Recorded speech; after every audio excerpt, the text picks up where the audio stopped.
What's up, Podfiends? It's your boys, WillProduces and PerkFGC.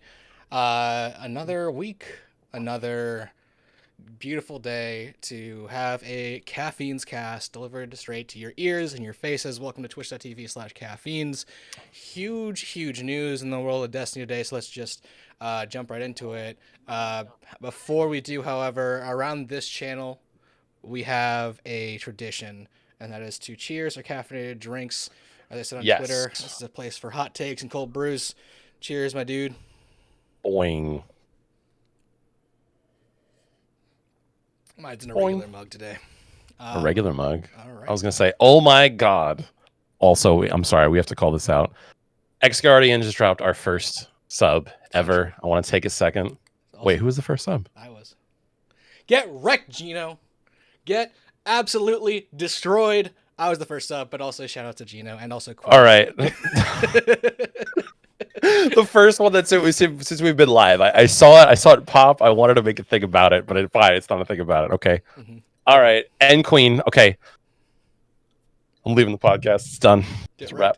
Going offline. Yes. We got a hype train going, guys. This is amazing. Let's go. We got Peter dropping the sub.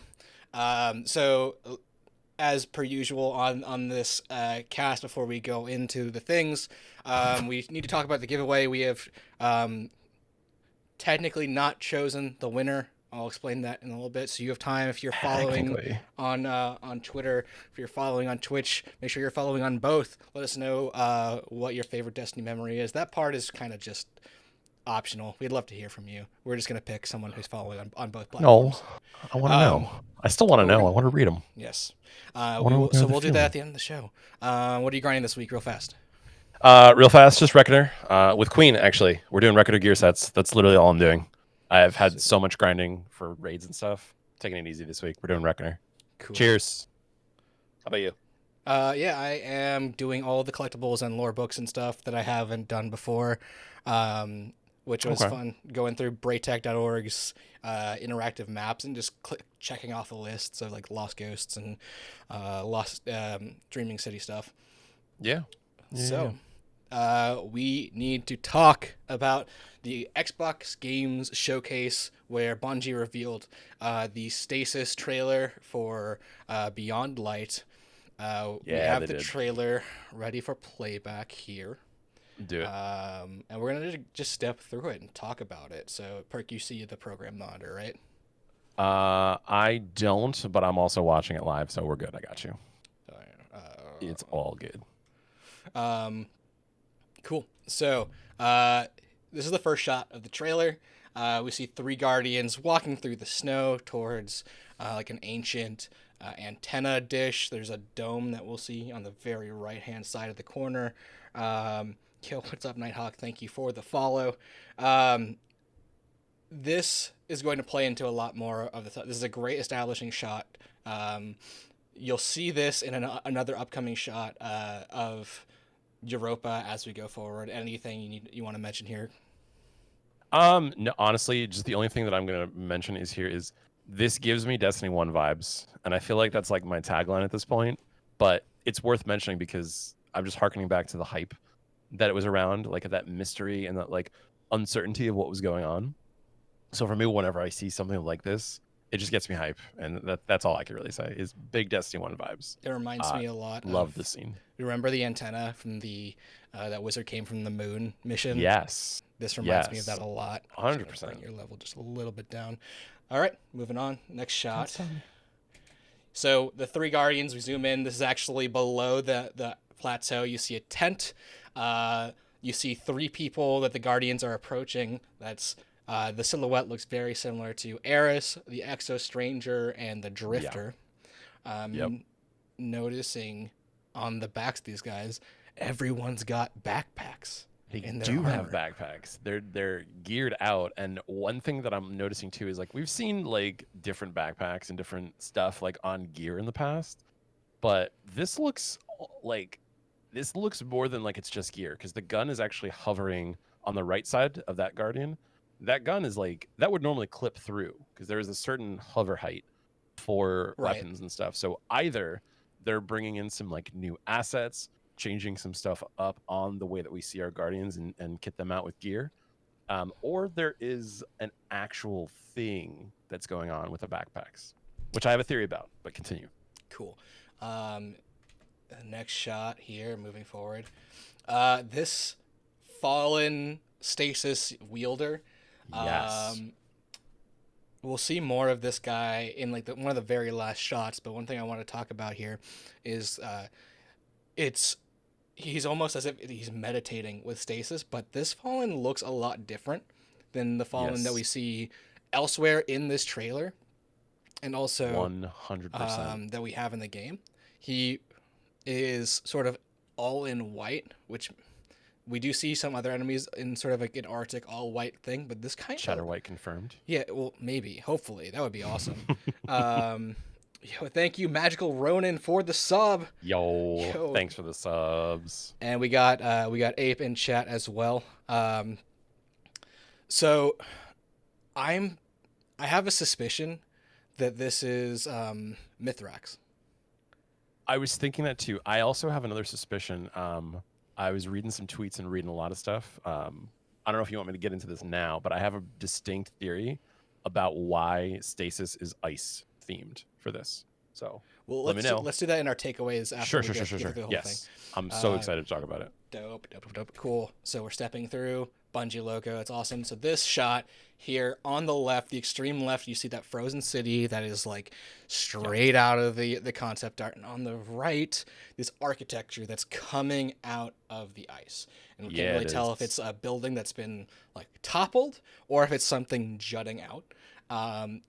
Just the jaggedness of it kind of looks Vexy to me, but this could be anything. Mm-hmm.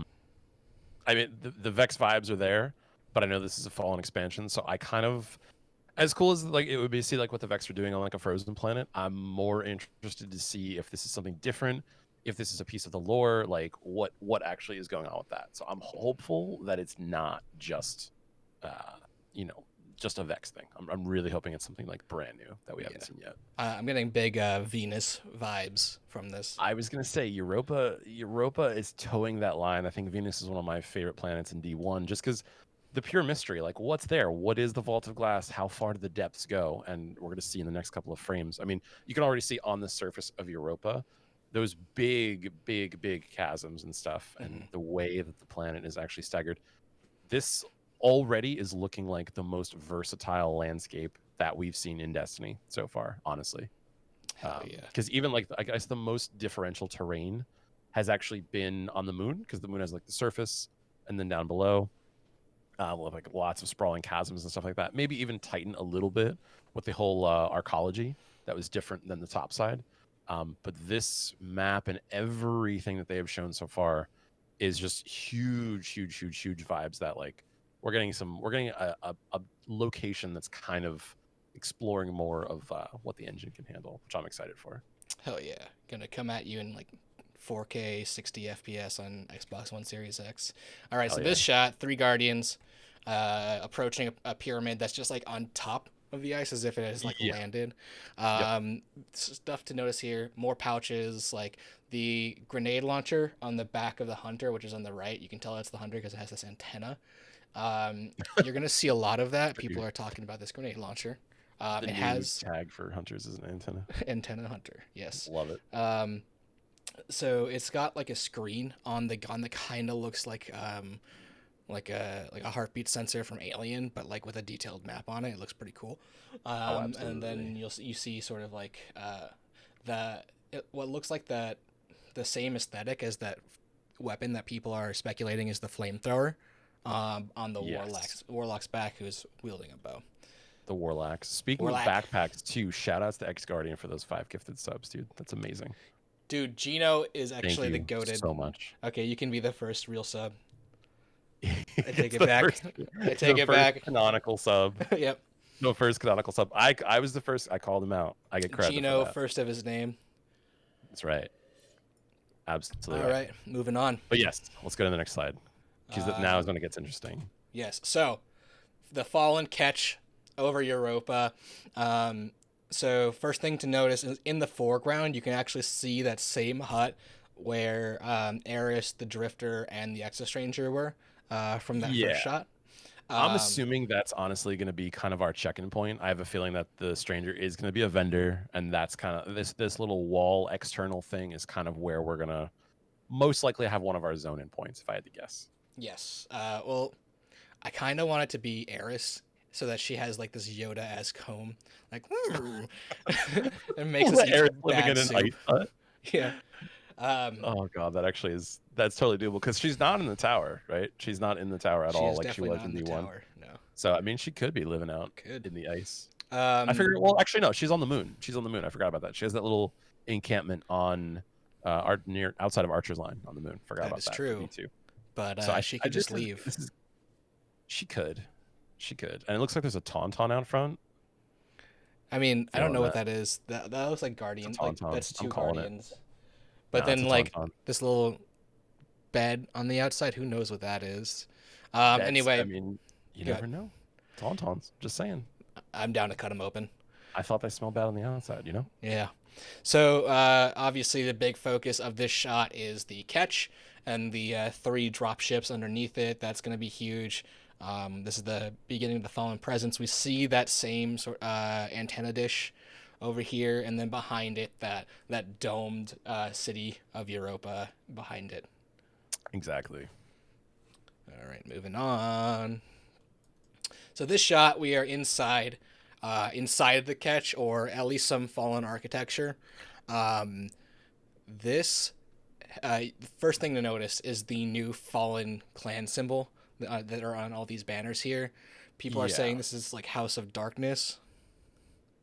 There could be that actually ties into my theory. So let's keep going with that. You tell me when I can unleash my idea on that, because I'm really excited. We're gonna do big overarching theories at the end for sure. But I do want to talk about these guns because I'm not sure if this is like what this is. It looks like it could be like a drum-fed SMG or maybe a Scout.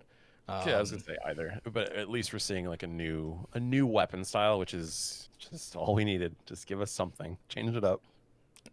And then this quickly goes over to this slide, more fallen architecture, but it looks really open. It looks like you can kind of see up here in the top, like there's no ceiling, and the areas below it gives me a lot of vibes of Eater of Worlds when you're doing the sort of leapfrog puzzle. Yeah, lots of those vibes. It definitely does. I love the color that they're using in this. It looks very different from any of the other fallen catches and all that other stuff that's going on right now. Sean Bartley's calling out Fallen Raid. I mean, that's what the Deep Stone Crypt is, right? But is the Deep Stone Crypt going to be Fallen themed, or are we going to be going down there? I have so many theories. It's like we have to face so many theories. What's her butt? Aramis. Yep. Aramis. But what's down there with Aramis is the question. Like, what's in the crypt? That's where they made the Exodus. What's in the box? I have so many thoughts. Nice. But yeah, I love this architecture. I love this use of color. It's dramatically different than any other locations that we've seen in Destiny. It has like that Wastelander feel to it, and I love like the washed out colors, like 100%. So before we move on, let's talk about the grenade launcher. You can still see it on the back of the Hunter right there with its little screen. Yep. We are seeing a lot of drum fed stuff, like over here on the Titan. Yeah. And it looks to be like a rocket launcher that kind of reminds me of like Arnold and Predator or whatever. Yes. Yeah. Give me that. Cool. It almost seems like on the middle too, you can kind of see that might be the scout rifle on both characters. The middle and the left, they have one that looked like it was from last frame. So here we have kind of Pyramidian-esque Vex architecture in the middle of Europa, which is awesome. We're going to get more than just the Fallen in this expansion. I'm just pumped to see what this could possibly be. You're seeing more of these frame, like very basic light frame weapons here, and this very square sight that looks like a flattened GoPro almost on the top of this. It could be an AR.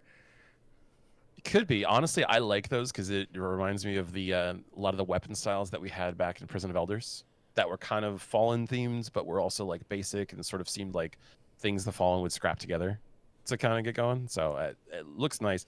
I'm a fan of like clear sights that I can ADS well and still hang out in ADS and still kind of get some peripheral. Yeah, my So my worry love for to this see side is that like those edges are so thick that they're going to take up a lot of the They screen real could. estate, but we'll see. They could. So here we're just getting a good sort of And quick look at speaking of speaking yep. of thick frames, Haro Gorgeous with those gifted subs, dude. Yeah, Hello. there's a battle It's for popping off right now. gifted subs right I now. love you guys. You just gotta say it. Looks I like appreciate that. Afterburn85 got one. Ben, dude, you got one. You weren't subbed already? Was this Dude, I exposed? literally set up the thing last night. I haven't had a You minute. have had more time than anyone I else. haven't had a minute. I mean, technically yes, but also no. All right, so But we're looking at this armor. This armor kind of looks Stasis themed to me. These sort of like bent over coils. You can get a glimpse of that exotic here in the middle. yeah, This I is love this armor style. We got like the fuzzy gauntlets on what looks to be a Titan on the right side. mhm. We have kind of like those like pauldrons and stuff. Like I love the little kind of like bubbled out things, whether those are like rivets or like bulbs or just ammunition, something. It looks You got awesome. a little hip flask, little hydro flask, Little because the hip flask, you Titan's got like a yo. visco girl. Yeah, dude, you're out in the snow. You gotta stay hydrated. I There's was no choice. saying that this armor is like, you know how Final Fantasy armor has like all the zippers and belts? Like Yes, Stasis armor has just all of the pouches and like bubbles. Like it does. it's as if It Nomura very was just much like, does. all right, here we go. I'm gonna give I these bunch feel of like guys some stuff. it's like a Rob Liefeld inspired pouches on pouches on pouches. Oh my Love to god. see it. You'd love to see it. So then here's a zoomed out view of like the glow. Um, this glow here on the left with the warlock. I've seen this symbol before, but I couldn't place it. Um, It looks like something that was kind of on somewhat of like the Dreambane styled stuff in the Shadowkeep expansion. I also love all three visors that I'm seeing here with like this kind of like glow, like Witcher-esque like vibe to them. Like it looks awesome. hell yeah. Oh, look at Hell he's yeah. even the Titan in the middle has like little snow feet. You see that? Like the little Yo, prongs. snow boots. Yo, I just noticed that. That's amazing. I love love it. I'm Oh, all about the Titan gear. this is dope. I see mean, the he's got a Titan, fuzzy collar too. Dude. yeah. You know, screw not having a backpack. Snow boots is the way. I don't need a backpack. Give me them snowshoes. Give me those tennis rackets on the boots. Oh, so this is him, the Titan, getting the Hulk fist, stasis, super, and Yeah. then slamming it down, and we see the first of the stasis abilities. This looks like some sort of super ability where you create a line of either randomized or a pattern of ice barriers just straight in front of you, and it sort of like rips through the enemies. And before we start talking, we'll see more ice created by a grenade as this disconcerting amount of shanks. Like this is a lot of shanks that we haven't really seen. But you'll see There's they, amount of thanks. yeah, It the chuckles, I'm in danger. Amount of shanks. exactly. The Guardians are able to jump on the stasis ice blocks that they are creating, which is just fucking incredible. Like there are no other words. Like this is brand new element to the game here.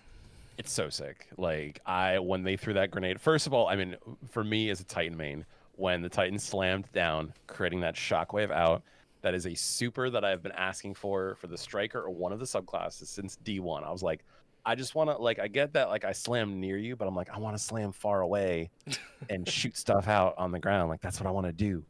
Like I want to get that going, like that energy. And then when they threw the grenade, dude, I popped off. I was like, this is like how long is it going to take to find everything because of the sheer possibility of what they can actually like create as like a catwalk to be able to walk on and stuff like that. Like it's absurd. Yes, and then It's so cool. I kind of feel bad for our audio listeners because we are just straight up starting and stopping this this trailer. So if you're listening on Spotify, go ahead and check out the YouTube pod.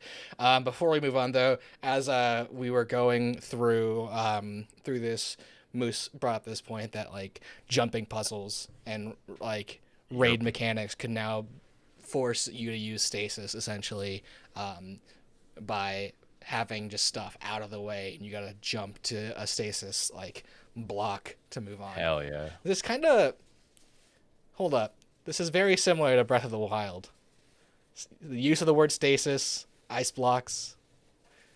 But Stasis in Breath of the Wild was where we froze the object in time, and Yeah. then we like applied like kinetic like energy to it, and then like the time started again, and then, like the physics were applied to it, That's true. which was one of my favorite parts of that game. And this is also the gun that I said was either an SMG or whatever. So let's find out if I was right. I was Yeah, gonna it's an say this SMG. one. I don't know if it was the shadow before or what, but like I see the rails on the side. This kind of looks. Yeah. That looks full auto. So here we have the hunter throwing the ice picks at Metal Gear. Where is this in my notes? Here we go.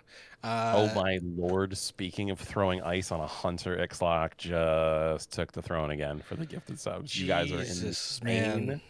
You guys are literally insane. That's Thank you for that amazing. work Guys, I being think like in there. anyone who's ever been on this channel is now subbed. For real. For real. For real. Wow, Dude, it's Lucas insane. is the GOAT now. Where Insane. you at, Gino? Where you Yeah. at? Yeah. Where are you at? All right. Anyway, let's keep going. So, look at just how wide this the explosion is off those off the rip there. And then we see the grenade launcher that I was talking about. It's kind of got the same frame as Wendigo, but it's got this cool little like map that is something, as if it's like a dash cam or like something here. Yeah, I do see that. I see some terrain on there and stuff. I see like a drum very much in the same style that we've seen the drum mags like Wendigo and stuff like that. It still has that kind of canister. It looks awesome. Also, real quick, are we about to fight 3 of the bosses from Scourge of the Past? Like, Yeah, absolutely. And they're also more refined. Like, if you look, the guy on the right here, like, you can totally see these like missile pods in the back. It's as if they have 2 servitors as like shoulders. Like, I am so excited to fight these that enemies. Seems awesome. Like, I'm ready for this boss fight, whatever this is. Looks like it could be like a strike or something. But... We needed more variation, and like this is just perfect for the Fallen. Also, if you remember the concept art that is like the sketches of all the races, this looks exactly like what's on there for the Fallen. They had they had mechs. Yeah, they were. That was the big thing. I always think back to my buddy who I was just showing the game, Big Tony.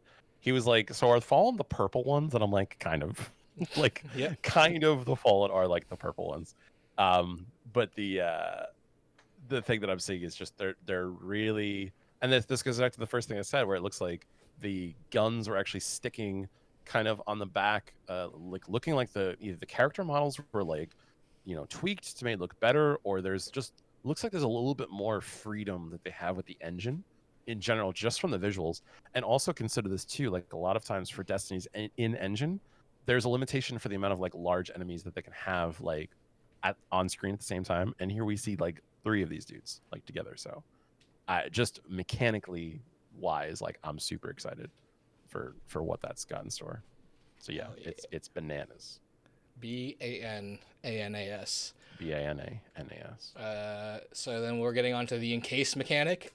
So okay, more Fallen in white. So maybe I'm wrong about that being Mithrax, but it's different aesthetically. A little bit from Mithrax in that, like, yes, they're white, but like it's not streamlined. It's still like wearing rags, and like it's different enough. So we see this guy throw the nade out, and then slowly, let me just go back. Ooh, look at that gun. Yes. Look at that. Slowly, these enemies are frozen, encased in ice, and yes, the gun is more of that aesthetic of it's cool looking, of the light frame. It kind of reminds you of like just like rescue gear. Yeah, 100%. The sights remind me of in Destiny 1, if you remember this came during the Taken King expansion.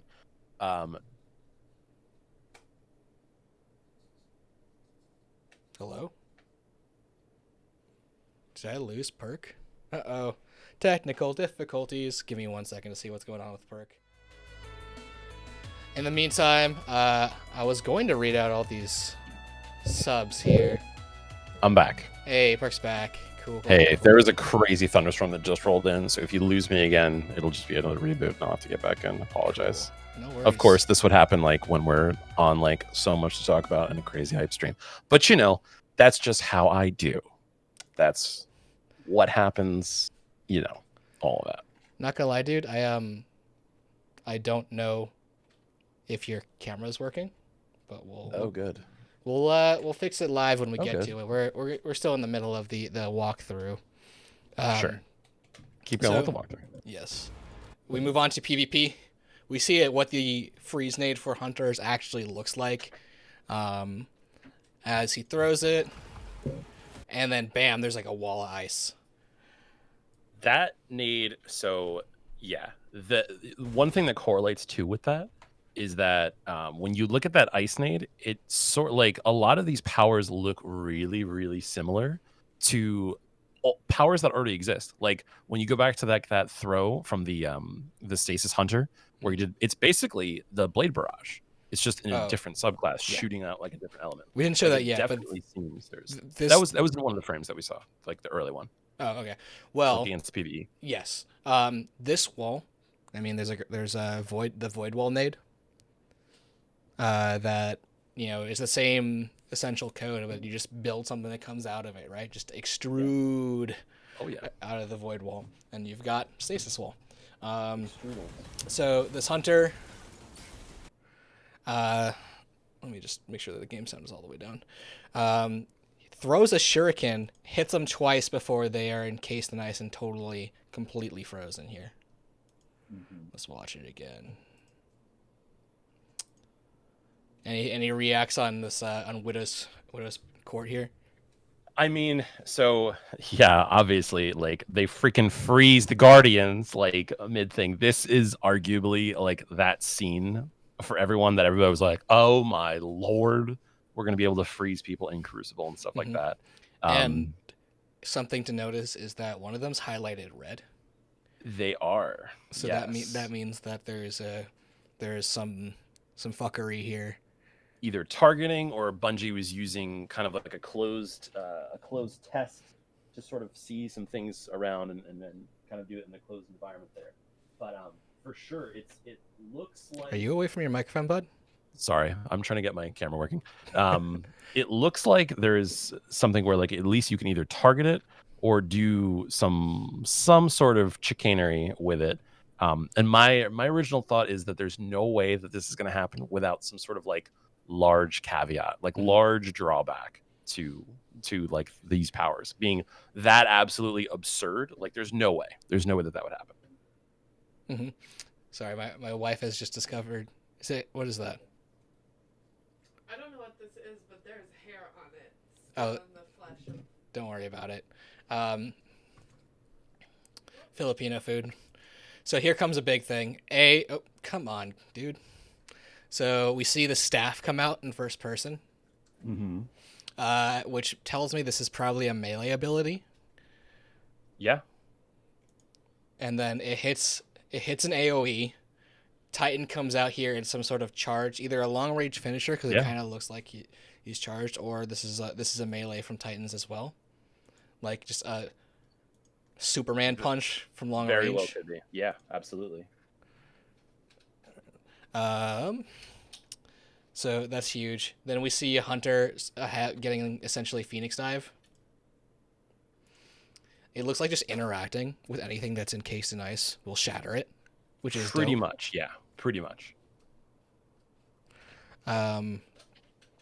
Which I'm all about, honestly. I mean, like, it seems that that's just, and like we'll get to this towards the end. Is just that like there's definitely some room to play around with these abilities, like what they do, what they mean, how they change the whole dynamic of like everything like in the game. You know what I mean? So Magical Ronin says that correct him if he's wrong, but the Shuriken pulled them out of Super on Widow's Court. Let's find out. Yeah, right behind it. So okay, come on, man. Yeah, they are in Super, and then they both get hit and they get pulled out. Oh lord. That it does suppress. That's wild, dude. Lord. Oh lord, incoming hatred even more by me of that in every compatible possible way. So we're seeing here in these frames the Stasis interacting with non-darkness super, so a Nova Bomb blows shit up, immediately shatters things. We've seen Vex on Europa as well, so we are not just we're not just getting the Fallen, as we said. Yeah. There's more of the Stasis staff coming out, and just instantly destroys it. Now, this is what I want to talk about. This dude slides through enemies, and they're just shattered. Like, we'll watch it again. It doesn't even matter. It's amazing. Incredible. He literally like it honestly it gives me such big. I know everybody's gonna hate me for this, but like being such a fan of Elder Scrolls, like this gives me like superb Elder Scrolls vibes where I'm just seeing that and I'm like, holy crap! Like, so let's talk about this for a second. My thought on this whole thing and the way that this thing works, and this is a theory. This is totally me like reaching into the darkness to try to figure this out. But if you look at the characters, either what I was saying before is that the classes and stuff are going to have like absurd drawbacks to powers that are just this massive, or my theory is that there's going to be some sort of relic, some sort of thing that you can actually pick up and it will change based on your class. So we see that like was like the warlock or the hunter got like the staff, like the titan might get something.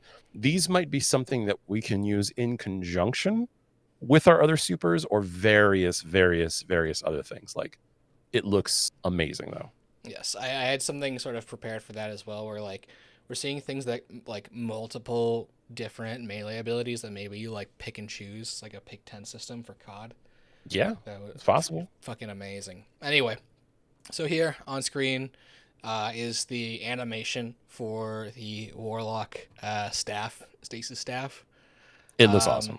They have this AoE like Dragon Age-esque like, well, actually it's more like Gandalf, like you shall not pass. Yeah, Sort of look at that. Look at that. So they go straight past being encased and straight into being shattered, which is pretty dope. Yeah.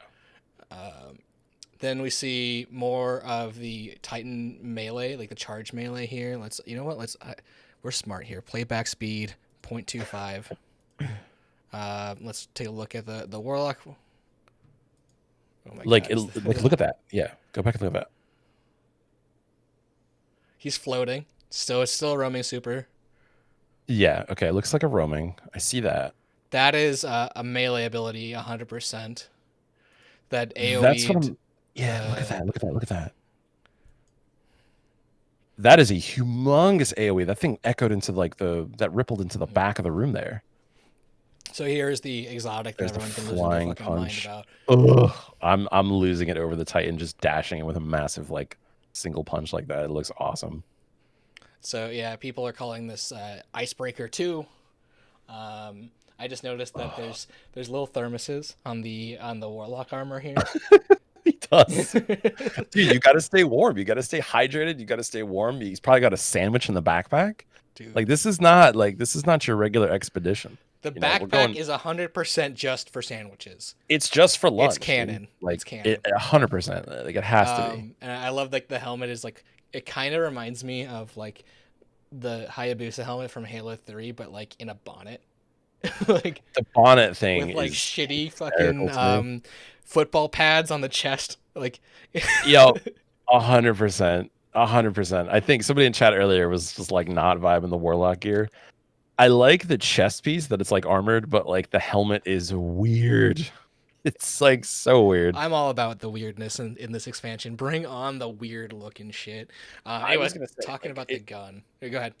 I was gonna say like sometimes like warlocks are like so 50-50, and I've always said this, like I prefer the look of like the warlocks in D1, but to me like just the fact that they're willing to take crazy risks with them, like I appreciate so much. I love that all of, like the warlock exotic helmets like look super bizarre and like unique. Like that's my favorite part about the warlocks. Hell yeah, dude. So the gun, we don't know what this is. We're gonna watch it fire in 0.25 speed here. It could be a grenade launcher. It could be a linear fusion. Okay, we're going back to the gun. We've gone too far. It looks like it's got like exhaust valves like all lining it up, but like in the similar pattern that the Needler had. and like it kind of looks like you hold it. It looks like a super needler, honestly. It's got the tractor cannon vibe for sure. Yeah. So Look it at would that not sword. surprise me if it was what sword? Go back like a frame. That Fallen just like popped up with a sword that looked like it was like some Soul Calibur Oh shit. yeah, I gotta get you this projector because the thing died. 1 second. Okay, I'm back on camera by the way. If you want to switch back. Yeah, I gotta pop you out. Apologies, guys. Like an absurdly large storm just rolled through, like in the middle of it. Cool. Now I can't. There we go. Sorry, guys, just doing some technical tech stuff. Queen's calling out. It's literally a massive storm. I saw the wind outside my window and was like, "Holy perk fail count!" I'd love for you guys to have been here when that was going on, and I was troubleshooting. You can't see winds. You could see the trees. All right, so we're going through. See here. the trees. Yes, yeah, look at the sword is... right there, right there. Look at that. Yeah. That looks like Soul Calibur. Like that's amazing. It does. This is more of that vibe that I was saying. But look at what this guy is doing. This is a Warlock Rift. Yeah. Wow, I didn't notice that. This is like watch it one more time. And 0.25 enhance. He's using a well essentially. He's using the light.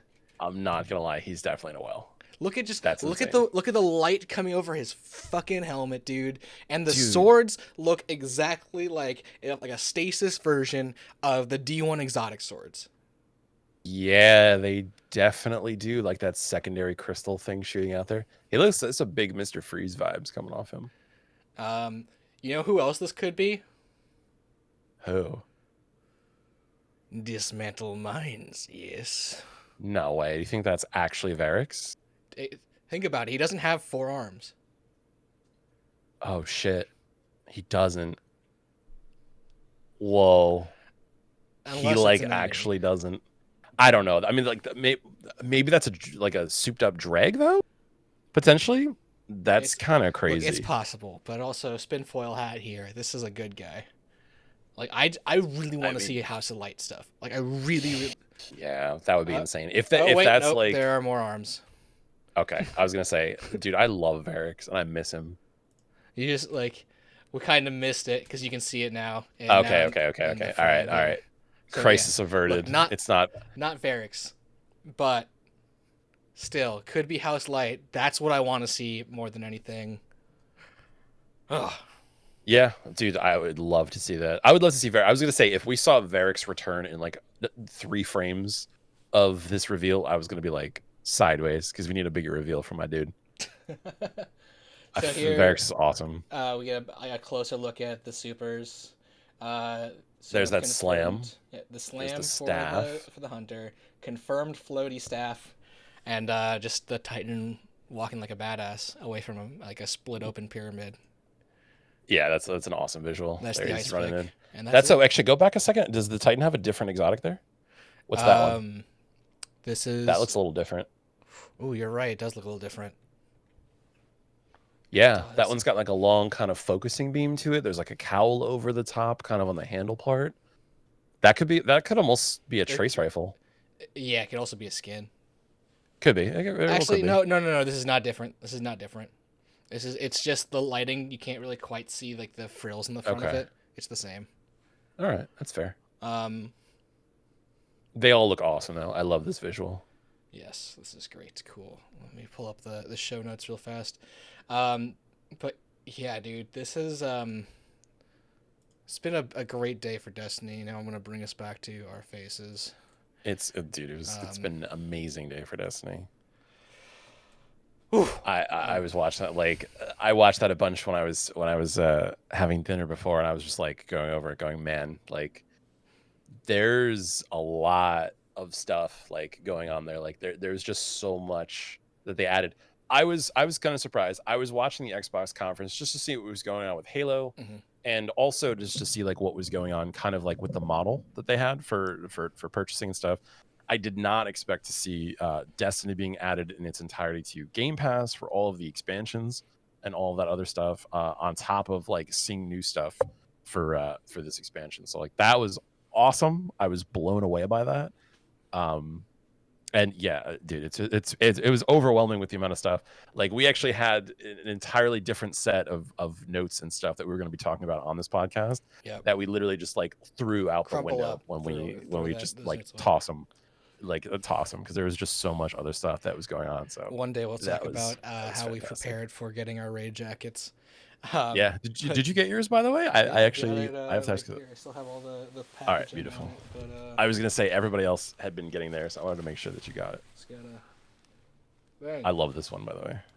Yeah, The green interior with the brown outside is a big vibe. it's definitely a vibe when I have to sneeze. Hell yeah. Oh It god. was awesome. Okay, I think I All stopped right, it. moving on. So let's do some takeaways here from the whole thing. You have your entire spiel you want to go on, so I'm gonna let you go here.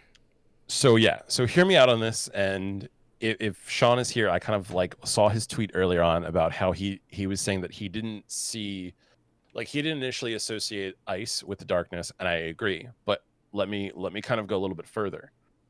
I think this is just going to be one of the actual uses of the darkness. I think we're going to see different things come out of Stasis. I think, or just the darkness in general. I think Stasis might be the first branch of it. But imagine a not even part of the main elemental subclasses.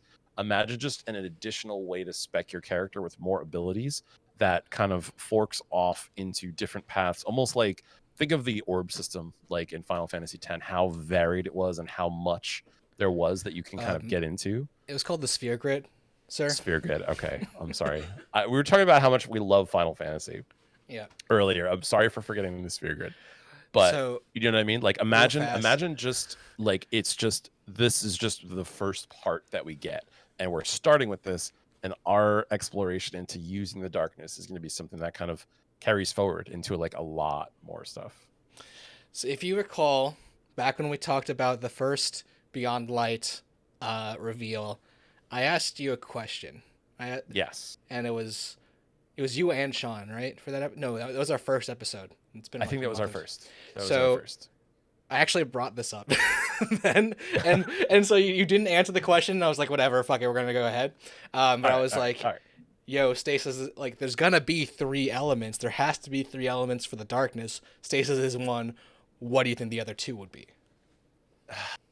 If it's kind of hard to say because I don't know what elemental way that they're doing this. They're using Stasis, which they kind of have a perfect cover for because we're going to be exploring Europa and we're going to be using like ice and like all of that stuff as like its elements. So that just might be the way that like Stasis is attuning itself where we're at, I guess. We also do see Stasis being used in the Crucible and stuff, so it just could just be thematically what they're deciding to release. My thought is that we have electrical energy with arc, we have solar for burning, and then we have void for kind of like gravity and kind of like physics bending type of stuff. So I'm trying to think like the other thing is like potentially growth, like changing mass in size and different things like that. So that's an element that like maybe we can go. I see Kojo with Earth and Heart. Yeah, like I mean, it's kind of hard. I feel like you're asking the question because you have an idea. So why don't you hit me with that? and then we can roll I've with been that. thinking about this. So I think acid as a as Okay, a like function, corrosive? yeah, as a function of Okay. decay. So I like to think of the darkness as like as a force of entropy. So Okay, what I like better it. than something that erodes away, and then also Alright. like something that has to do like some fire analog or like I don't know. I'm spitballing here. I was really That's just, what I was thinking yeah. for fire. I was trying to think like I'm like maybe it could be something that's more like almost like plasma, where it's like a liquid fire, where it's just so hot that we're doing it, where it just melts stuff. Well, I think maybe stasis is possible. should be seen as the opposite of solar, rather than Yeah, as, that was my thing too. Is like I don't know to what degree they want to consider like Mhm. stasis as like an antithesis to any one of like the elements and stuff like that. I guess that sort of begs the question too. Is I think it just in Destiny from a mechanical standpoint, like Yeah, like these are our like three elements, kind of like grass, fire and water for like Pokemon. Right. Say sort of like that simplified, rock paper scissors type thing. Well, I they think don't that really maybe interact in that was where way. they were going with it. I was gonna say they don't, which is perfect in the sense for Destiny, where you could just bring in new elements and different Right. stuff to explore. The corrosion is one thing, like even you kind of like put poison and stuff in there. And what's the color of the expansion after Beyond Light? It's green. Also, Okay. something to notice. Hive magic. I've pulled up just that last image again. Look at the texture, because before we had said that this texture was similar to what Eris had brought on into the rock, but it is actually not. That texture was like a black sort of, it's like ferroliquids that people put on speakers. Yes. That's what it seemed like. Eris's thing looked entirely different, and I kind of want to talk about that because we're going through this whole thing with the darkness. That last little cutscene that we saw, I guess earlier in like the spring, was sort of the last thing that we saw was from Eris when she touches it, and then her rock kind of glazes over with that sort of like texture. I don't know. What do you think about that? Like, do you think that's her actually getting a hold of an element or part of the darkness, or if she's being controlled, used? Like, how do you feel about that? Because I don't know. I don't think it's Stasis. It's definitely her communing with the darkness. I just don't know what it is. I think. So we know that Eris's little rock is like an Ahamkara bone. Right. So if we look at the lore parallels, we have the Ahamkara bones. So the Ahamkara themselves are dragons, which are also historically known as worms. We have in the Books of Sorrow, the father of the three sisters that were the princesses of the Krill that became Oryx, Savathun, and Shivu Aroth. Their dad spoke to a dead worm. And then we have the worm gods, and we have the thing that showed up behind the Exo Stranger, which we know is not a ghost.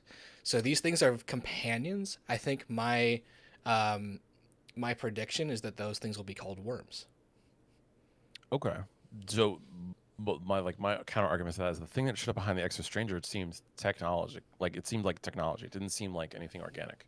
Like that definitely. What are ghosts? Sparks of light from the Traveler set out to find guardians capable of defending the last city. That's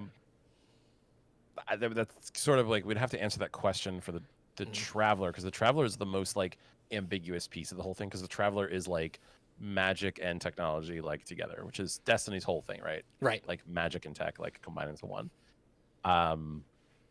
But I feel like if we're considering them, if we're going for the classification of like worms in terms of like the actual lore, like for Oryx and like hive lore and stuff like that, how exactly would you work that? Like how would you implement that or draw the correlation to what the Stranger had? Because it seems my thought for this is the Stranger has something that is just pure technology, because I think for the Guardians, the way that the Guardians interface with most computers, the Traveler systems, I mean, technically the Vault, and when we switch gears, that's like we're loading that gear into our Ghost, and then our Ghost is sort of transmatting it. It's almost like what's in our inventory in the lore is like what's in our Ghost's RAM, so to speak. Like it's just like a temporary like holding, and you're like, okay, you have this many guns, this many pieces of gear, like the Ghost can kind of switch them for you on the fly. But the Ghost is our conduit to interacting with stuff. Our Ghost can transcode like Vex spires and stuff. Like when we go into the Pyramidian Strike, when we have to shut down the network, we bring out the Ghost. Ghost does its thing. We go and we kill mobs and stuff while that's going on.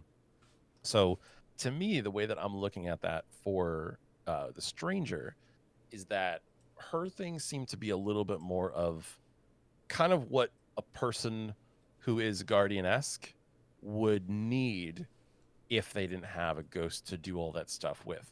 Like, you probably wouldn't expect them to manually just start typing into like a completely like interfaceless like Vex network or anything like that. I have right? a question for you. Yeah. Do you think that when the Exo Stranger said, "I was not forged in light," it means that she was forged in darkness, like that she is the equivalent of a darkness guardian. I don't think so, unless you want to go and kind of sweep it with a broad stroke, going anything that wasn't forged in light is forged to darkness. Like, you can take that poetic sort of like approach to it, going anything not from the Traveler is dark, meaning any of the races of enemies, any of that other stuff. Like, if you're not forged in light, you're forged in dark. But like, I feel like that's not necessarily the right thing to do. I mean, for the Stranger, it's possible, because we pretty much know that the Stranger is like the Exo Stranger is Elsie's sister, No, is Elsie. or Anna's is Elsie. Sorry, is Anna's sister, and that's like Clovis Bray tech. I guess you'd have to ask the question of like, where did the Clovis Bray tech like originate from? Like, how does that work?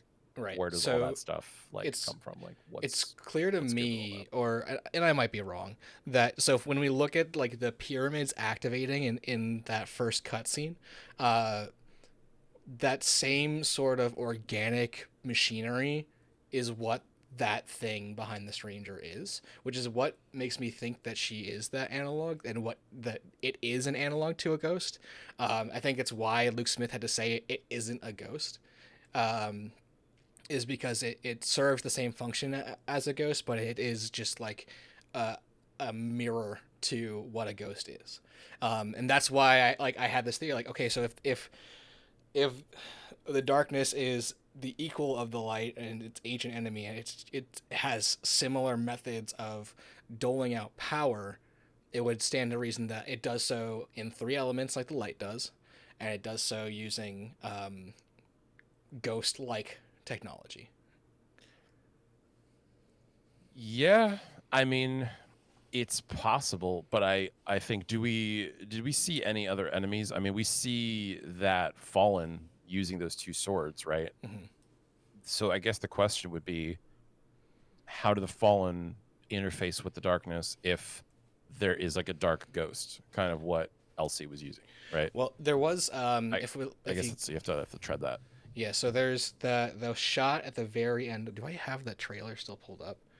I'll do it in my window here.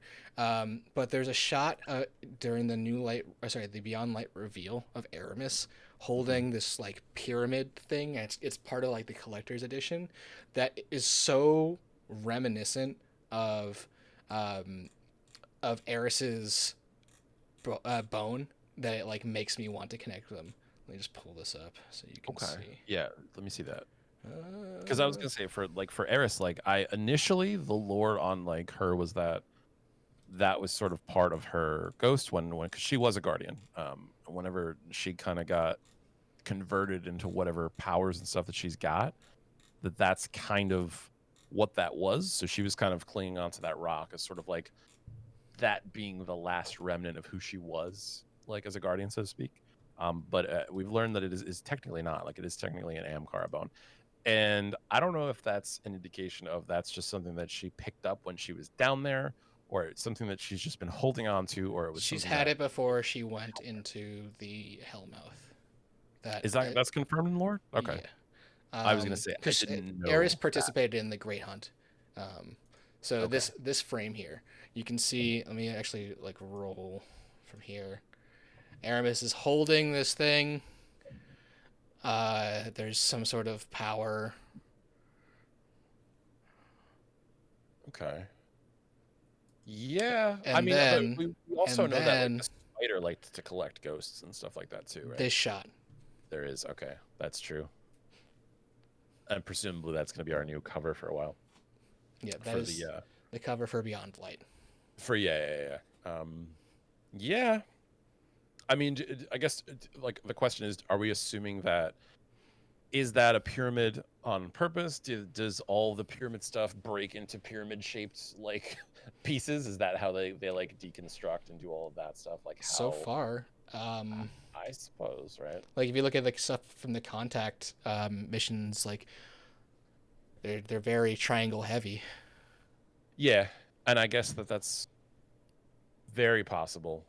I'd like a better look at what Eris's is, because Eris does have something that's like her piece is like longer, right? So that could be what she's got, just kind of corroded over time. I mean, it's or clearly a something that bone, went through that. but Yeah. like it's like hers is not a triangle.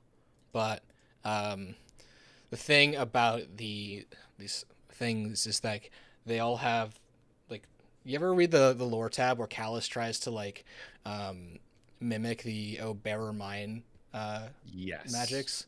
Yes.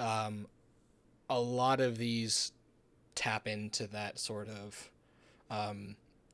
it might not be the same source, but it has the same method type thing. Okay. I mean, that's so you're looking at them as she's using it as sort of like a copycat type of thing based on. I'm like, saying what that she's like created? if the Ahamkara and the darkness have like can tap into similar magics, then it stands to reason that like there's like skills carry over. I don't know how else to say it. Yeah, I was gonna say that it kind of like has enough of a breadth of like power where it can be used in different ways like that. Yeah, I mean that's possible. I think a lot of these answers we're eventually gonna have to really just wait and see. And the Hive have used that phrasing as well. They have, yeah. So Yeah. Bigger takeaways from this, from specifically Stasis. Yeah. We saw the Hunter dive and the Throne melee. The ramifications for how you build your Stasis class, like we heard Luke Smith sort of talking about building your subclass in going into Beyond Light is going to be way different than just choosing a branch. I'm excited for that reason.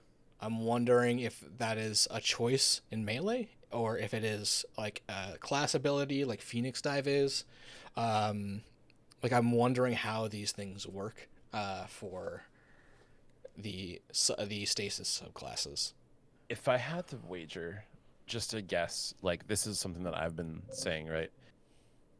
I think there's going to be way more drawbacks using Stasis classes and abilities than we've ever seen like before. Like the most like drawback that we've looked at is stuff like you can spec into doing a finisher using up a quarter of your super bar and then guaranteeing like a heavy drop or different things like that.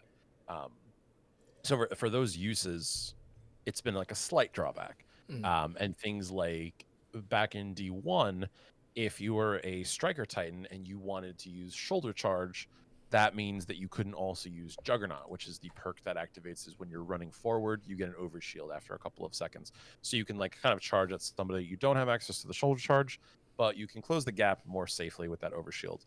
We've seen things like in D2 that be switched over to an exotic, my favorite exotic that I get every other day, the Mark 44 Standicides, essentially just adds the Juggernaut perk, which is non-existent in the Strikers classes anymore. But it adds that as a feature to it. So the only things that we've really had to deal with over the course of this 6 years of Destiny is kind of like picking your favorite parts of it. In D1, we had a little bit more freedom to do so. In D2, something like, you know, if you want to use the Phoenix Dive, like you were saying for Warlock, that meant that you were not also going to be using the dodge, right? The Icarus dodge is on a different tree. So that's kind of your only real trade-off that you've had going on so far with that. I'd love to see with Stasis, and this is why kind of like my spitball theory is that I think Stasis is going to work alongside our subclasses and not that we're going to be like, okay, everybody set your subclasses for Stasis. I think that they're going to be used in conjunction to what we have. So I think we're going to take my hot take guess about this is we're going to have a subclass, like perfect example is Blade Barrage that we saw in that trailer. You have Blade Barrage equipped. You're going to also have Stasis. So either we might see another bar or we might see a larger requirement of resources used to switch to a Stasis version, meaning like Stasis would sort of amplify the subclasses and stuff that would already exist. And it sort of also coincides with my thought that I was talking to Orange, our clanmate, earlier about is, yeah, like what if it does like completely just rip the lid off of Crucible and Stasis powers are going to be so absurdly strong? How would you kind of bring balance to that? My thought when you see the Warlock holding the staff is what if instead of just stasis being something that you had access to all the time, think of it as a better version of those lances that we had on Mars when Valkyrie. The Valkyries. I'm thinking about it like, what if it was something where we can kind of draw it in from our environment, whereas in a PvP map, you can just put one on the map and kind of make it like a, hey, stasis is coming up. You got to run for it and see who's going to get it and what powers are going to be now active. That would be a stuff. huge overhaul of the PvP system, though. But that I would think be it massive. could work. I think it would work if it was just in a specific type of PvP, because Bungie's favorite thing to do is to get everybody like worked up over something, and have it really not be that bad when we get down to it. Think of it as if it was its own game, kind of like Rift. You go into Rift in D1, and it was like, hey, this giant ball of light's there, and you have to take it and go do something with it. What if I know? Rift in peace. I'm Rift in peace for sure, dude. I miss that mode. What if it was a Crucible mode where this is like it was only featured in that mode? Like you couldn't use stasis outside of it. Like you can kind of equip your gear to be able to do different things with stasis, but you didn't just always have stasis all the time. It was something that you had to kind of go get, so to speak. Does that make sense? Yep. Like it's not a thing that just, I'm a guardian and I'm going to sit around and I'm just going to wait until my bubble comes up so that I can do the rest of my activities. Like stasis actually being something that you've got to go and kind of find, and sort of like they talk about it where it's a lot of like meditation kind of thing. What if you needed to just like find a spot where you charged up your stasis so that maybe your next super had applied stasis, or for the next 5 minutes your grenades, when they would cool down, had the stasis like ability on them or something like that. I'm thinking like super outside the box, but I also think we might see something like that that's not as basic as just going, okay, well, we had 3 subclasses and now there's 4, and now we just get to like do more stuff with them. You know what I mean? Yeah. Like I'm trying to think of it in like how much more dynamic they can actually make it. I just had a sort of like eureka moment, because I'm thinking in threes here, which is sort of how we know Bungie loves to work with Destiny. What if we've already seen some of the other elements of the darkness? What if taking is a power of the darkness? And imagine if there's like an exotic that would like take an enemy instead of killing it.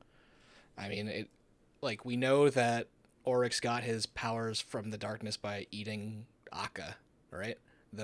One of the worm gods. Yeah. When we look at the 3 like key people in the center of Beyond Light, the Drifter, Exostranger, and Eris, they sort of represent what we know of the darkness so far. Stasis is like a time slowing, like literally you're being frozen, and I feel like you could assign that to either the Drifter or the Exostranger. We know the Drifter has dealt with the Taken in the form of Gambit and dealing with dark motes. Yeah. And Eris has dealt with the worms of the hive by literally having one, like that's where her third eye comes from, right? These are all true. Yeah. Especially for the Drifter, I think you might be onto something with them for that. Yeah, that's sort of like a big kind of deal, right? He, like, especially when we saw those little cutscenes with him and the emissary of the 9. Right. He's like, hey, by the way, surprise, like I got a little pocket like emote, like go gadget, or I choose you, taking captain. And he just kind of like throws him out there. Yeah, I mean, that I guess could be something of the darkness. It's kind of funny because he's dealing with these fallen guardians and the Dredgens that like they think they're like representing a true darkness, but here you have someone who has literally gotten rid of the title of Dredgen to be the Drifter, wielding the actual power of the darkness. And this is before he even gets like, because we're watching him obtain the anomaly or whatever that's like attached to his ship from the emissary. He has access to the motes before that. Yeah, I was gonna say it's definitely not something he's always doing his kind of like sleight of hand stuff. Um, that's a good point that you bring that up. I didn't really think about that as having those have been things of the darkness. I think, I mean, my whole philosophy with the darkness is that it's not as bad as we're making it out to be, and it's more or less a choice for what you want to do, right? Um, Unfortunately, the speaker died before we got like one like thanks dad like life lesson from him, like in D1, where he's like, you know, the guardian the ghosts choose, they chose you, so like you're a good one, like, like you're one of the chosen ones to wield the light. And light doesn't choose everybody. We saw that echoed in the Red War campaign when Gaul was trying to get the Traveler, like, hey, choose me, like I caught you in my Pokeball. But like that was sort of it. Like with him, like the Traveler was just like, I'm Yeah. not choosing you. Like you may have access to me and like may have Well, me like also, he said he spoke for the traveler. He didn't say it spoke to him. exactly. That's also true too. Is I don't know that there is a situation where you can just wield the Traveler's light without it sort of just being there. And I think the darkness is just there too, because in that cutscene that we saw at the end of the Shadowkeep campaign, it was us. And your ghost felt fuzzy when he was being pulled in, especially during that whole time that we spent on the pyramid ship, was like, hey, this is weird. Like, I don't know what's going on. Like, almost sort of like a in The Empire Strikes Back in Star Wars when Luke goes into the cave and Yoda's like, "What's in there?" Like, he's like, "What's in there?" And Luke's the answer that Yoda gives him is only what you take with you. So he brought in fear and like hatred and stuff like that. So what did he see? He saw Darth Vader in there, right? What if that's how it really works with us in the light and the dark? Like we only see what we bring in, which is this big fear mongering that like everyone at the tower has been doing for the past couple of years, going like we have to fight back the darkness, but like we've never seen the darkness until right now. So technically the pyramid ships are the only actual experience with the darkness that we've been given. So I don't know. It's a good point. It's a good Like thing to think about is, does the drifter wield the darkness in a form, in a way? Is the darkness maybe even not something that we're going to see in a very like organized, like, hi, like to introduce myself, I'm the darkness? Like we might not see it in that way as well. It might just be in different other ways and stuff that's going on there. I am your salvation. Hello. Yeah. So I think to progress this a little bit and then move on and let everyone down. Remember what the Drifter says at the end of the Prophecy Dungeon. It's about dark and light. They're one and the same. So whether or not it's about like it is a power of paracausality. Yeah. We have all this symbolism that's showing us that like whether it's us reflecting, being reflected by the darkness literally, or like think of who the Dredgens are. Yeah. They're guardians. Think of who the warlords were. They were the risen by the traveler, as far as we know. So like being given this power does not make you good. It's very true. It's very true. And there's always been a lot of lore of like treading the line. And it kind of reminds me a bit back to Callus as well. If you remember some of the lore from the Leviathan and things like that, especially when we're talking to Callus's robots and stuff like that. In lore, for those of you who don't know, Callus is one of the only people to be amongst the darkness and kind of live to tell about it. Like most other people that started in the solar system kind of just die. Like they don't really get a chance to interact with the darkness and then actually, live to talk about it with their peers and stuff. And for the Leviathan raid, when you get teleported in to start the boss fight, you're in a shadow plane of existence where we see this kind of spirit form of Callus's face. He sucks people in. There's the symbols on his heads, and you do the entire mechanics of the boss room. Interestingly enough, a lot of Callus's lore talks about, hey, like Guardians, like you're pretty strong, and like the whole Leviathan is like, hey, check out my stuff. Like, let's see how you deal with this. Let's see how you deal with that. And the menagerie, this, that, and the other thing on the Leviathan. But he's almost appeared as sort of a character that wanted to help us, so to speak. He didn't necessarily seem like an actual villain. he was just like kind of like, hey, check this out. I got some darkness. You should learn how to deal with it. And then like when we beat him, he's like, you guys are always talking about how crazy light and dark is. And he kind of toes the same line as the Drifter going, they're pretty similar. Like, and you think that just because you're on the side of light, that's the right side.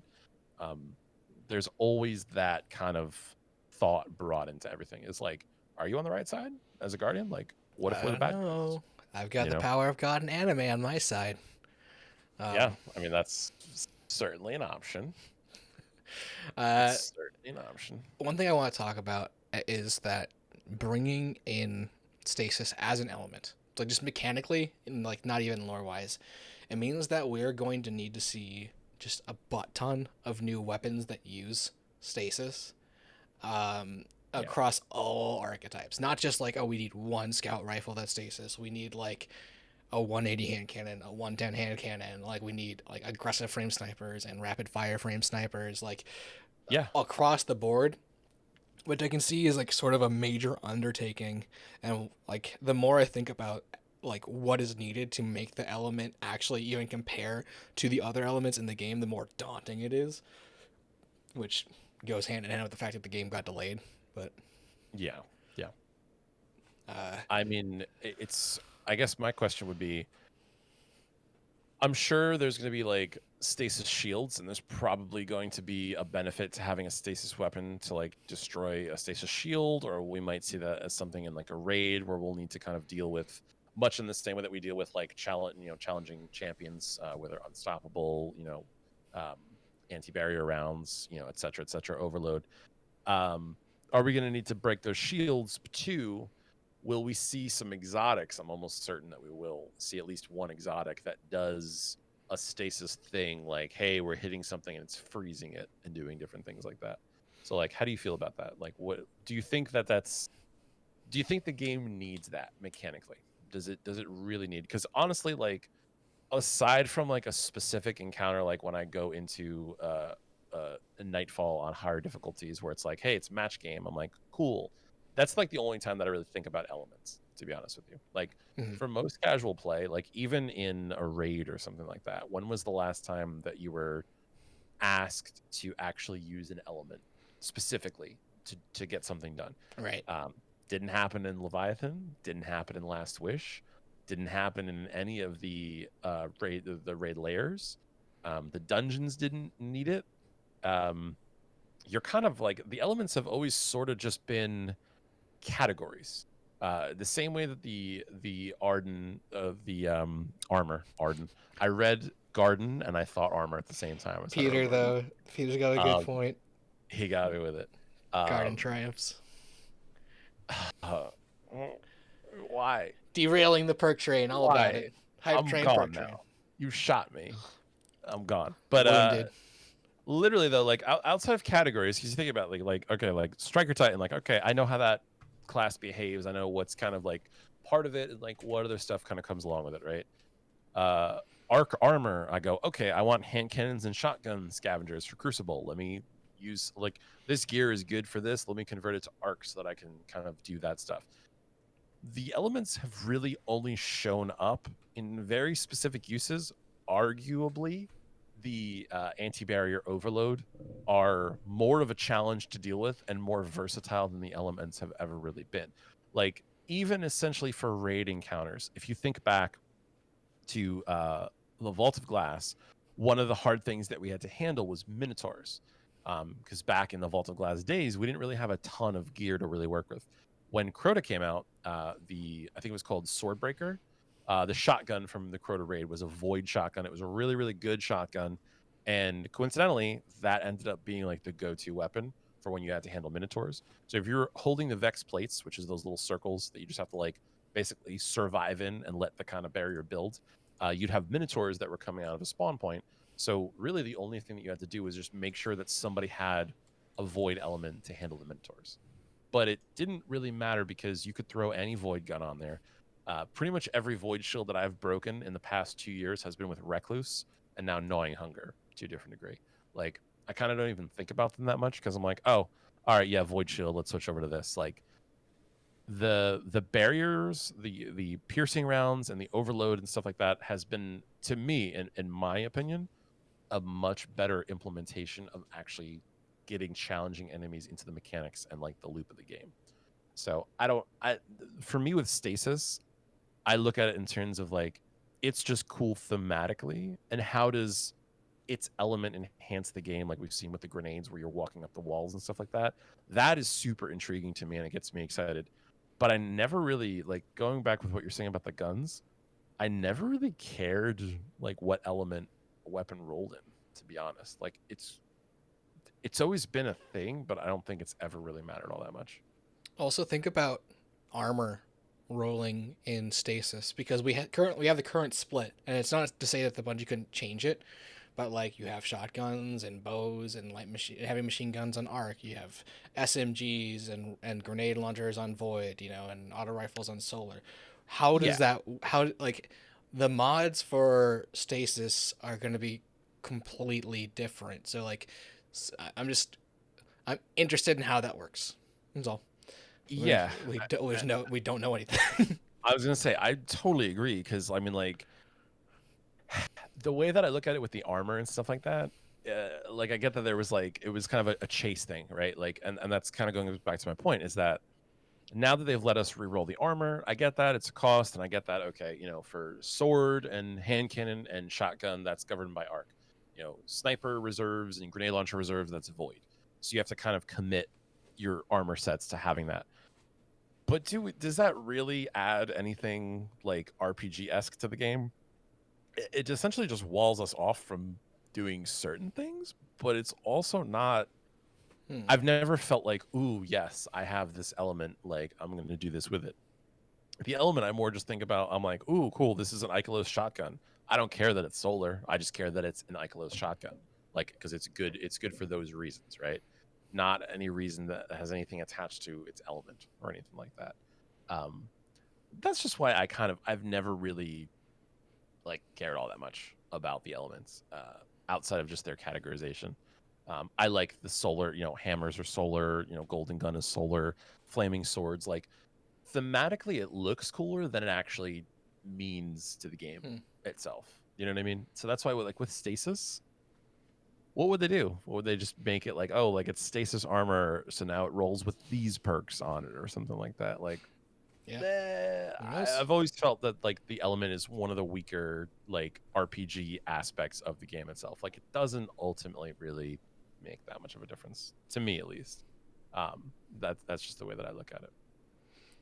Yeah, I mean, I don't know if how I feel about mods is really tied to the element more than it is just like a barrier to the mods I want to use. Like, I have to use pretty much all Arc mods on Arc element armor to get all the mods I want this season. Right. So I mean, like, that's really it. And that could be classified by anything else. They could have just simply called it something else, and you'd have just been like, oh, I'm getting my, run and gun gear, or my, heavy gear. They could have called, void gear heavy, or it's like, okay, grenade launchers and snipers and stuff like that.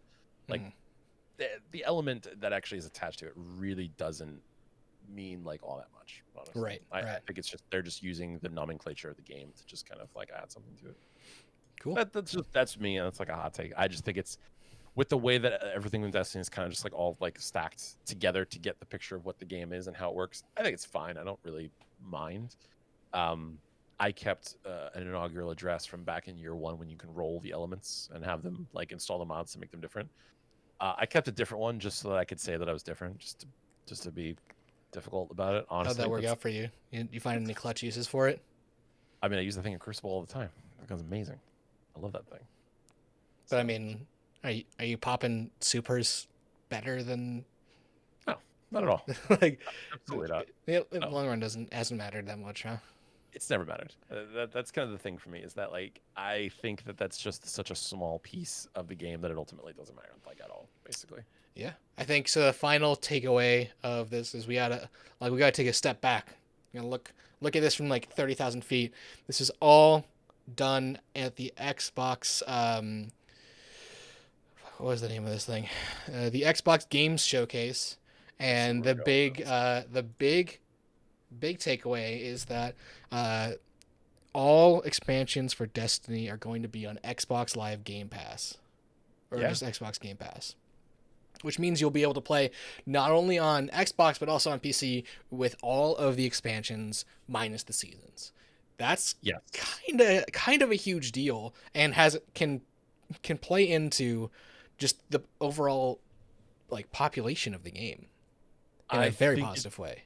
definitely will. I wasn't really planning. I mean, now that we've kind of our entire clan and everything is kind of centered around PC.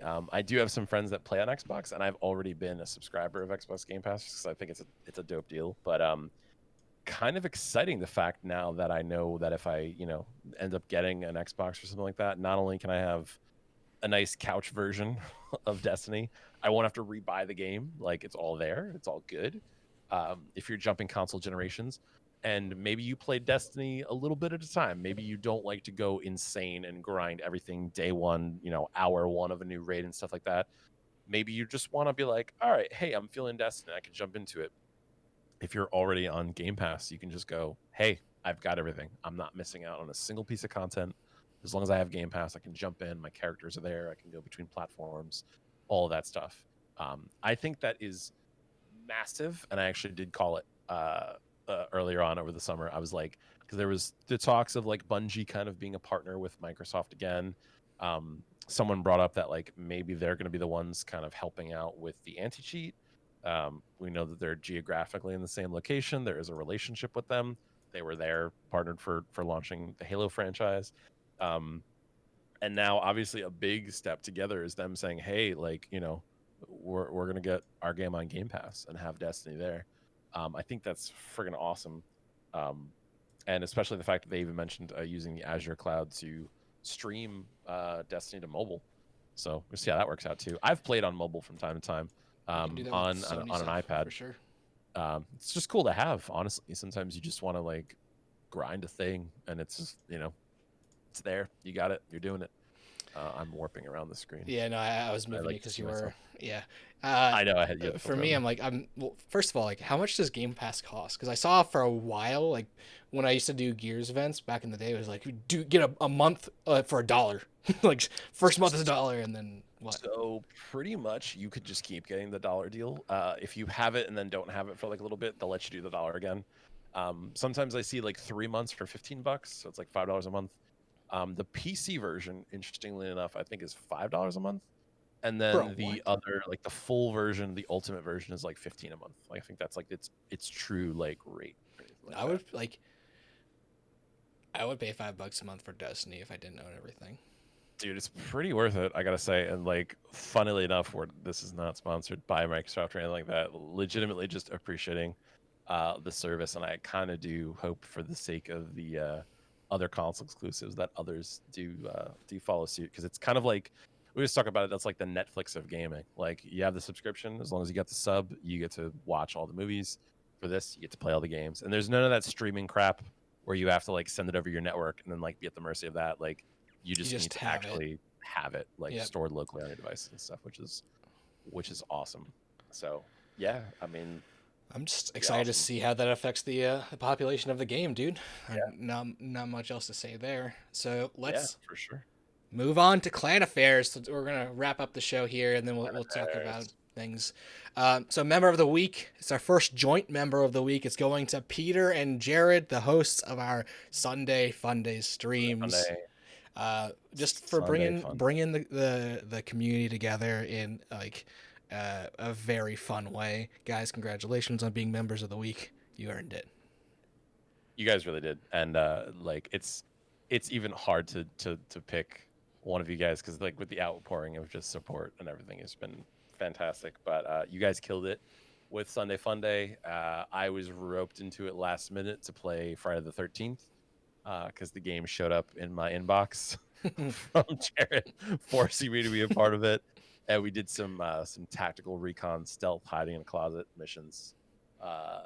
And then I brilliantly lost the game of Golf It that I was going to for sure win, because I was up by like 4 strokes, and then I just completely choked on the last hole. Yeah, first 4 strokes, gang, for sure. You see, I got out ahead of it so that no one can hold it against me. because I was so mad when that game was over that Jared literally was waiting for everybody because I had him. He was the one that was right behind me on it. I had him, Mhm. and he literally waited, and he was just like, "I'm gonna let everybody go," and I was like, "Yeah, me too." And then at a certain point, I was like, "All right, I got to start getting some shots in. I got to start figuring this out." So I was going it, and I went up a bunch of strokes. Jared looks at it once, he sees it, and he just went dunk, and he got it. And like I think 1 or 2 shots, and I was furious. But you know what? It's fine because I talked about it first. No one can hold it against me. I'm stronger now. The old if I bully me, they can't bully me. It always Exactly. works. Yes. If you haven't seen it, guys, it's in the VOD on the channel. There are clips going up to our various socials. I think we've got one of Moose's Great Escape that is going around. Fantastic. So yeah, and if you guys are not familiar with our stream schedule, it's actually right below us in this. If you click schedule, I think I'll just be straight up below the stream. Coming up, well, first Sunday Fundays, guys. It's every other Sunday, but we're starting that this Sunday, so we're having a show this Sunday, taking a week off, and then coming back the week after. Then Saturdays, working backwards, is me doing me things. I was originally gonna do slay out Saturdays, but I don't want to limit myself to PvP because we've got some much better PvPers. Monday is comp with Lucas, aka Ixlock. That starts at 9 p.m. Easterns. Tuesday, that's resets with you, Perk. It's me. We're gonna not screw up this time like we did last time. It's this damn strike. I was furious about it, and it's miserable. And we're gonna, Gino and I are gonna jump into it after this podcast. You're gonna do the GM. We're not gonna do GM. I woke up to a text this morning of Gino being like, "I watched the video. Like, I know how we're gonna do it. We're gonna get this in. It's gonna be done." And I was just like, "All right, let's do it." But after watching our friend Iceman today with the GM version, I think we're gonna sit that version out. We missed getting the 100K version for our pinnacles by like 500 points the other day, so we need to kind of go. Demoralizing. It was awful, and I hate this strike so much, even though it's Dreaming City related, and I love everything Dreaming City. But yeah, so that is that. And then last but not least for our stream schedule, definitely not least, is Mooseable, Crucible with Moose on Wednesdays at 7 p.m. Moose is one of our top PvPers, if not the top PvPer in our client, I'd say. One of the best players I've played with. And she tore it up this week, so check her out Wednesdays at 7. Storm und Drang. Other piece of claim business is that this channel is officially an affiliate channel. You guys have seen all the subs right now. Peter is the top gifted subber at 12, followed by Gino at 11, followed by Lucas at 10. Dude, that's 33 gifted subs on our first stream as affiliate. Honestly, by that, like that's actually nuts. Like you guys are actually crazy. Honestly, I expected better from Gino and Lucas. I'm just saying, like, Peter's got you beat, and that's just fucking unacceptable. There we go. Oh more from Gino. Gino in the lead. He did it. Good Lord. That definitely worked. That is amazing. So, subbing here, we'll make sure that it gets you something special, not just emotes, but something in the community. We definitely want to foster you guys, because without you we have nothing, and Peter and Gino are now fighting with their wallets. This is amazing. So that is it for the show, guys. We have the giveaway winner. We're gonna do a quick end slate and come back for that. We're gonna show who won the year of Xbox Live, which is great because now you can pair that with some Xbox Game Pass. But from us at the podcast, we'll be right back with your winner of the giveaway.